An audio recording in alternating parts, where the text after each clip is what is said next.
ভাই রে ভাই, ডাইন হাত দিয়ে গোল করা দেখলাম, বাম হাত দিয়েও গোল করা দেখলাম। দুই পা দিয়ে পেনাল্টি দেখার বাকি ছিল, ওইটাও পূরণ করে স্পাইডারম্যান খ্যাত আলভারেজ।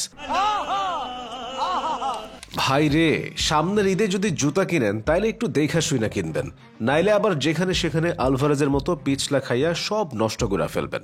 দেখলেন না কেমনে পিছলা খাইয়া সিমিউনের তরমুজ ব্যবসায় শেষ করে দিল মাকড়সা আলভারেজ।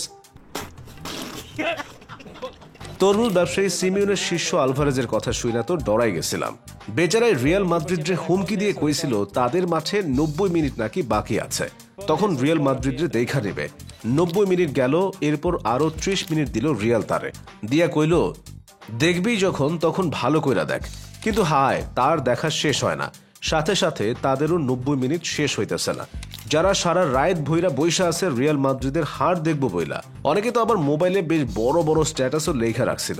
কিন্তু হায়, অভাগা যেদিকে যায় কলমের কালিও শেষ হয়ে যায়। তাদের সেই স্ট্যাটাস আর পোস্ট করা হইল না, কারণ রিয়াল আর হারলো না। গজব বেইজ্জতি। অনেকে আবার ভিনিসিয়াসের পেনাল্টি মিসের পর অনেক বড় বড় গরুর রচনা, হাতির রচনা লেখা রাখছিল, ভিনিরে পচায় ফেলবে কত কিছু। কিন্তু হায়, 90 মিনিটের ভয় দেখানো আলভারেজের পেনাল্টি মিসের পর আর তারা সেই রচনা পোস্ট করতে পারল না, কিছুই না দেখার ভান করে চুপ করে পালাই গেল। যাই হোক, 90 মিনিটের হুমকি দেওয়া আলভারেজরে 120 মিনিট দিল রিয়াল, কইল এইবার সামনাসামনি আয়, আয়সা দেখ। এই বইলা করতোয়া গেল সামনে, জায়া দাঁড়ায় কইল আয় এবার দেখি তোর শরীরে কত জোর। আলভারেজ আইলো, কিন্তু সামনে আইসা করতোয়ার মতো এত লম্বা এক বেড়া দেখা সে যেই না দৌড় দিল গোল দেওয়ার জন্য, অমনি পা পিছলায় গেল।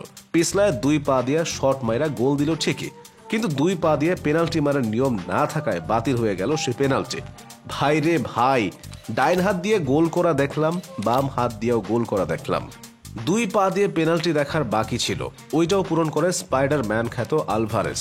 তবে পুরো ম্যাচে বেশ ভালোই খেলছিল কিন্তু শুধুমাত্র একটা ভালো জুতা না থাকার কারণে আজকে পিছলা খায় পড়লো, তাও পড়লো গিয়া তরমুজের দোকানের উপরে, যেই দোকানের মালিক আবার বস দিয়েগো সিমিওনে। একেবারে লাল বাতি জ্বালাই দিল তরমুজ ব্যবসায়। বেচারা একবার কইছিল যদি রোনালদো আমার বিরুদ্ধে কামব্যাক করতে পারে তাহলে আমি আর ফুটবল কোচিং করাবো না, আমি এরপর থেকে তরমুজ বেচবো। কিন্তু হায়, রোনালদো সেই দিন কামব্যাক করেই ফেলছিল, এরপর থেকেই সে তরমুজ ব্যবসায়ী হয়ে গেছে। এইটা কি কোনো কথা? এখন অনেকে আবার মানতেই পারতেছে না এইটা ডাবল টাচ ছিল, তারা বলতেছে এইটা পেরেজ দাদুর কাজ, টাকা দিয়া সে সব কিনে ফেলছে।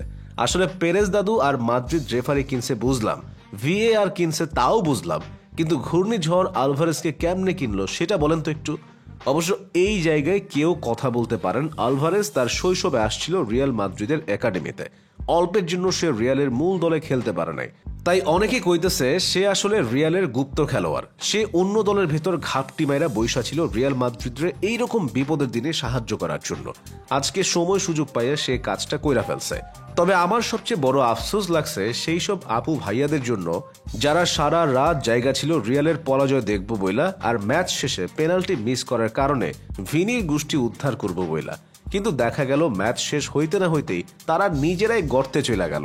যাই হোক, আপনাদের কি মনে হয় আলভারেজের পেনাল্টি বাতিল করতে রেফারিকে কত টাকা দিতে পারে পেরেজ দাদু?